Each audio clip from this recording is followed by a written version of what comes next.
Mumbai Pune एक्सप्रेसवेवरील missing लिंकचं उद्घाटन 1 मे रोजी होणार आहे। आज उपमुख्यमंत्री शिंदेंनी मिसिंग लिंकची पाहणी केली। मिसिंग लिंकमुळे मुंबई पुणे प्रवासाचा वेळ अर्ध्या तासानं कमीही होणार आहे। पाहूयात।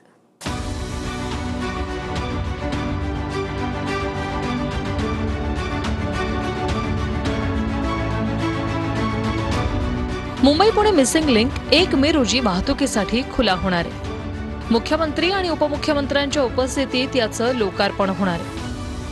उपमुख्यमंत्री एकनाथ शिंदेंनी मिसिंग लिंकची पाहणी केली।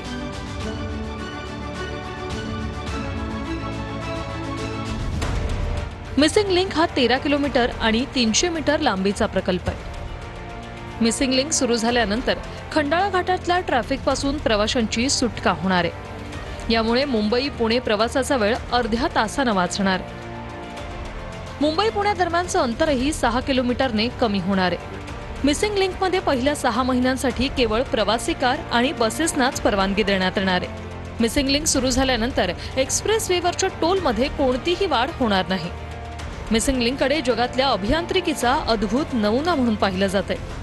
यामध्ये टायगर व्हॅलीमधील 650 मीटर लांबीचा केबल स्ट्रेट पूल आणि जुळे बोगदे आहेत। एका बोगद्याची लांबी 1 किलोमीटर 640 मीटर इतकी आहे, तर दुसऱ्या बोगद्याची लांबी 8 किलोमीटर 920 मीटर इतकी आहे।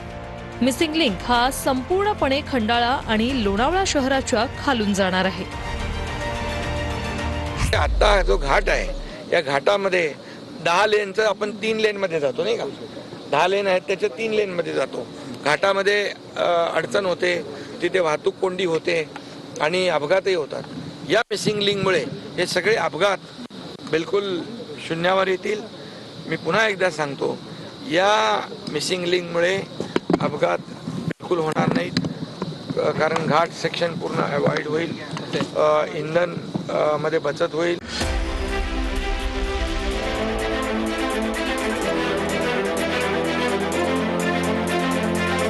मुंबई पुणे मिसिंग लिंक हा वाहतुकीसाठी सज्ज झालेला आहे। खरं तर या मिसिंग लिंकचं जे उद्घाटन आहे ते 1 मे रोजी होणार आहे। मी सध्या खोपोलीजवळ मिसिंग लिंक या परिसरात आहे। खरं तर 13.3 किलोमीटर लांबीचा मुंबई पुणे द्रुतगती मार्गावरील मिसिंग लिंक प्रकल्पाचे आतापर्यंत 99% बांधकाम हे पूर्ण झालेले आहेत।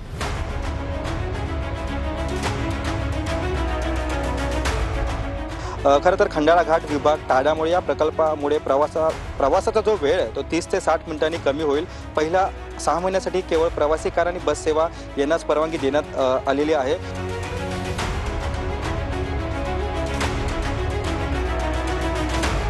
टोल तर आपण तिथे टोल नाका आहे आणि ह्याच्यामध्ये टोल या टनेलचा टोल दोघे घेणार नाही आणि टोलच्या रकमेमध्ये वाढ होणार।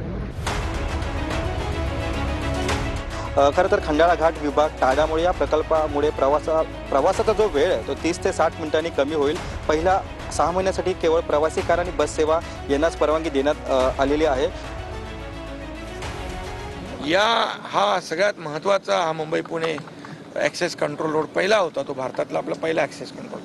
नंतर आपण समृद्धी महामार्ग केला, पण या टनेलमुळे पूर्णपणे अपघात कमी होऊन जातील, वेळ वाचेल, इंधन वाचेल, प्रदूषण कमी होईल आणि मुंबई पुणे हे प्रवास जो आहे हा अतिशय सुसाट होईल।